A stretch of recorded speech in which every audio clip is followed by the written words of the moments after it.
Hi, today I'm here to talk about responsibility. And as I think about responsibility, what I've learned is that when we take responsibility for what is going on in our lives, we take the power back. And sometimes this can be really hard to do because sometimes there are things going on in our lives that feel out of our control, that maybe it feels like other people are doing to us, or we really are just a victim, or we're in the wrong place at the wrong time. And we are not guilty of bringing things into our lives because we're a bad person. But what we can learn about responsibility is that if we are willing to look at why things are showing up in our lives, then we can take back power and start to create the lives that we want. And a lot of people will say, well, there are a lot of victims in the world, and we need to save the victims and we need to protect. And I understand that, and I agree completely. I know there are victims, but I believe, and I've found in my own life, that the more I take responsibility for what's showing up in front of me, the more powerful I feel. And the more things that start showing up are the things that I choose to have show up rather than just random things that happen to show up and drama after drama. And one of the things that I've also learned as I've worked with people more and more is that we all have repeating patterns. So if we struggle in relationships and we look back at the relationships we've had in our lives, we may see that we've always attracted people that are similar. I've heard people say before, same person, different face, or same energy, different person. And sometimes that's not the case. Sometimes a person can be married to somebody who is really not a fit, or maybe they grew apart.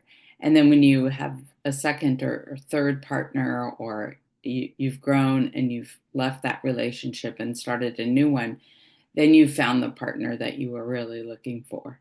And so I think that is can often happen, but if you look back, usually the person has also done work to try to figure out did I why did I have that partner, and did I not say no?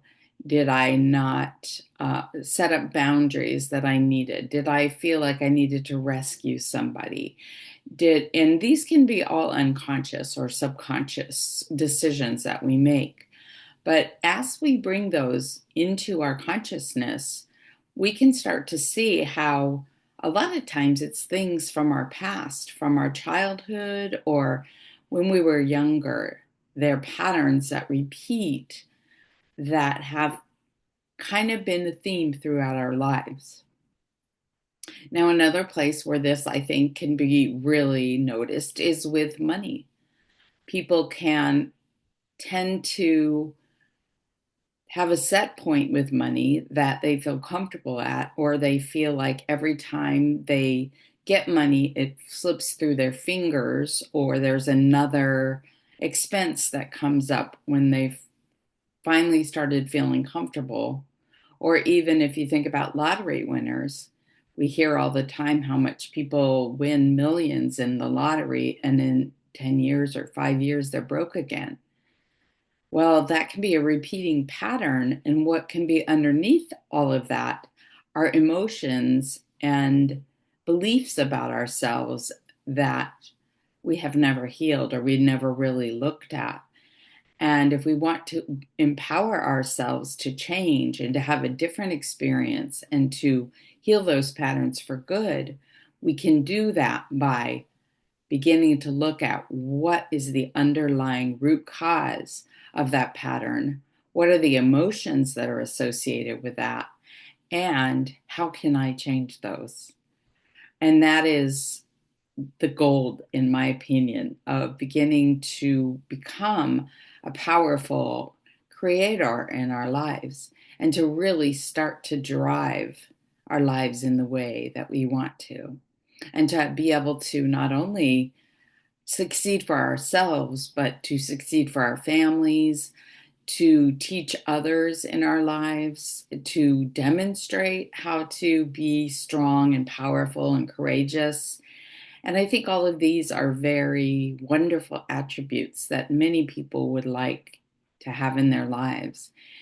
And we don't really need to struggle anymore, but these can be uncomfortable places to visit. And that's another thing I've learned is that we need to be willing to go to these uncomfortable places. Because if we keep trying to skirt around them and we keep trying to just stay in our comfort zone, then we are not free. We are constantly trying to control the world out beyond us. And it's exhausting. You can't control the world outside of you. You can try. And you can spend 5 more years and 10 more years and keep trying to control people and keep trying to control circumstances only to find yourself in the same spot over and over and over again. It's like Groundhog Day in a way. And so we can willpower our way into change, but then it's just so hard.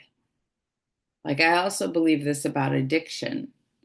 I believe really that addiction is a way of trying to keep uncomfortable feelings or things that are plaguing us or bugging us at bay. And so we use our addictions, whether it's to drugs or alcohol or food or shopping or sex or work, anything that we just feel like helps us escape is something that we use to try to get away from that uncomfortable feeling.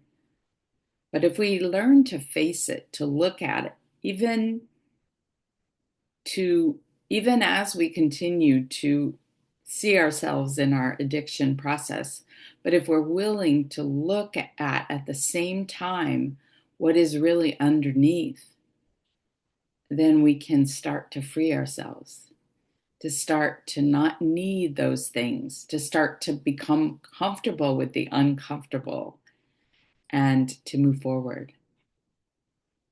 One of my favorite YouTube channels in the world is something called Yes Theory. I don't know if you've ever seen it, but I highly recommend it. It is actually a channel of some young um, guys in California that are from all over the world. Actually, I don't think any of the three that started Yes Theory were from the United States, maybe originally, but they've lived all over the world. But Yes Theory kind of focused in California where they had the Yes Theory house. But what they did and what they made videos about seeking discomfort.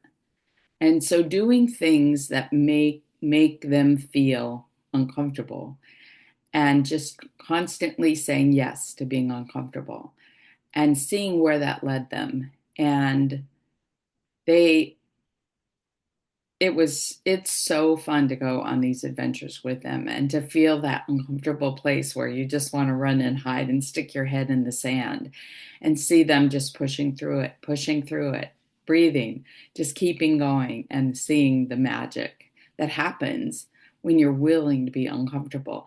And as they go through season after season, the dares or whatever you want to call them, the things that they are willing to do get bigger and bigger and bigger. But their lives also get bigger and bigger and bigger as they're willing to go to these uncomfortable places. And they free themselves. They free themselves from fear. And so, if that sounds interesting, I highly recommend it. If you just go to YouTube and type in Yes Theory, you'll find it. And so, again, bringing this back to responsibility, we really can take responsibility. And this is not about beating ourselves up. This is about loving ourselves so much that we're willing to look and find out where these patterns come from and how we can start to do something different so that we can have a different life. And each and every one of us is not a bad person, but we can take back our lives if we choose. So thanks for listening, and I look forward to talking to you again. Bye.